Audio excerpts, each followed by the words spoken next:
अच्छा सर, ये बताएं कि क्या ऑब्वियसली इतनी तफसील से रिपोर्ट गालबन पहली दफ़े आई है या जिसके ऊपर इतनी बहस हो रही है, बट ये इश्यूज अब अगर हम एनेक्डोटली बात करें तो लोग इस तरह की शिकायत तो करते हैं और करते रहते हैं, बट सर क्या ये how serious is this problem? आपने हुकूमत में 2 दफ़े काम किया हुआ है, फाइनेंस मिनिस्टर, ऑब्वियसली ये एक इशू है जो बार बार कैबिनेट मीटिंग्स में भी आता होगा।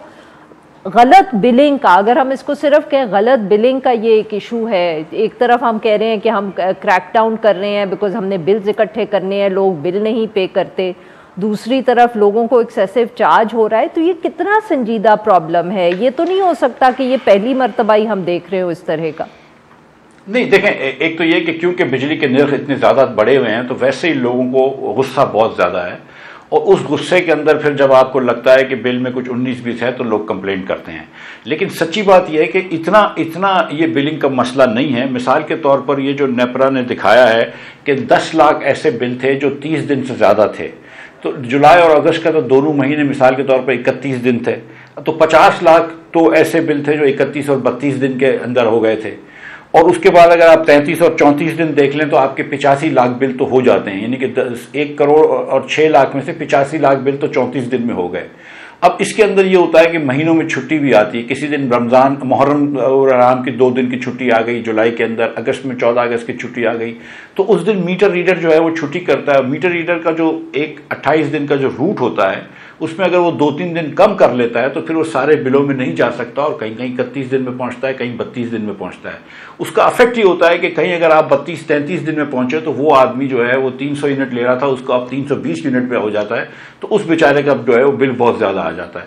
ऑन द अदर एंड फिर अगले महीने जो है वो शायद 28 दिन में पहुंच जाता है। So there are issues, there are technological issues. तो सर आपकी बात तो बहुत इंटरेस्टिंग है, बट सर इस लॉजिक पे तो मैं कहूंगी फिर हो सकता है कि बहुत से महीने साल के ऐसे हों जिसमें बार बार ये हो रहा है, क्योंकि छुट्टियां तो हमारे मुल्क में आती रहती हैं।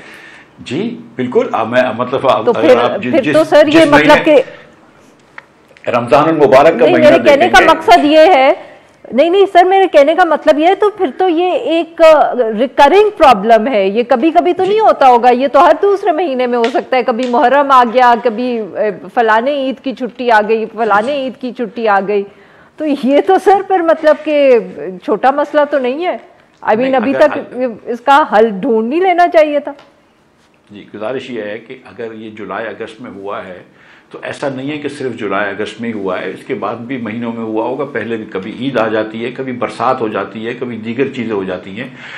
टू एक्सपेक्ट के मीटर रीडर जो है, कभी मीटर रीडर बीमार हो गया जी, 2 छुट्टियां मीटर रीडर को कैजुअल लीव हुकूमत की तरफ से मिलती हैं, तो टू एक्सपेक्ट के मीटर रीडर 30 दिन के अंदर हर बंगले पे, हर घर पे, हर फ्लैट पे, हर क्वार्टर पे 30 दिन पे पहुंच जाए, that is a little much. अब इसकी टेक्नोलॉजिकल सोल्यूशंस हैं। अगर हम ये प्राइवेट सेक्टर की तरफ जा चुके होते, प्राइवेटाइजेशन की तरफ होते, तो शायद ये कि ये आपको इतनी बड़ी बात नहीं है। मीटर के अंदर अगर चिप्स लगे हों तो वो आप गाड़ी चलाते रहें और सारे मीटर आप रीड कर सकते हैं, आप सेव कर सकते हैं टाइम को, बहुत सारी चीज़ें हो सकती हैं। ये इस किस्म का मैनुअल 1910 का तरीक़ाकार जिससे हम कर रहे हैं, ये करना ज़रूरी नहीं है। लेकिन इसके टेक्नोलॉजिकल सोल्यूशंस हैं, लेकिन जब तक आप ह्यूमन ये हेल्प कर रही हैं ये होगा।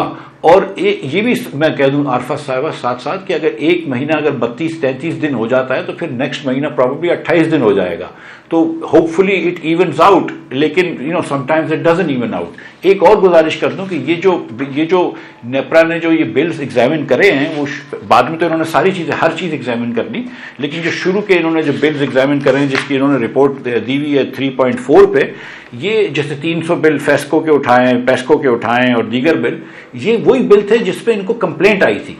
सो वी वुड एक्सपेक्ट कि there would be more complaints, but again I congratulate Karachi electric के बीइंग अ प्राइवेट कंपनी, उनकी सबसे अच्छी परफॉर्मेंस है। And that also tells you कि शायद हमको प्राइवेटाइजेशन की तरफ ही चले जाना चाहिए।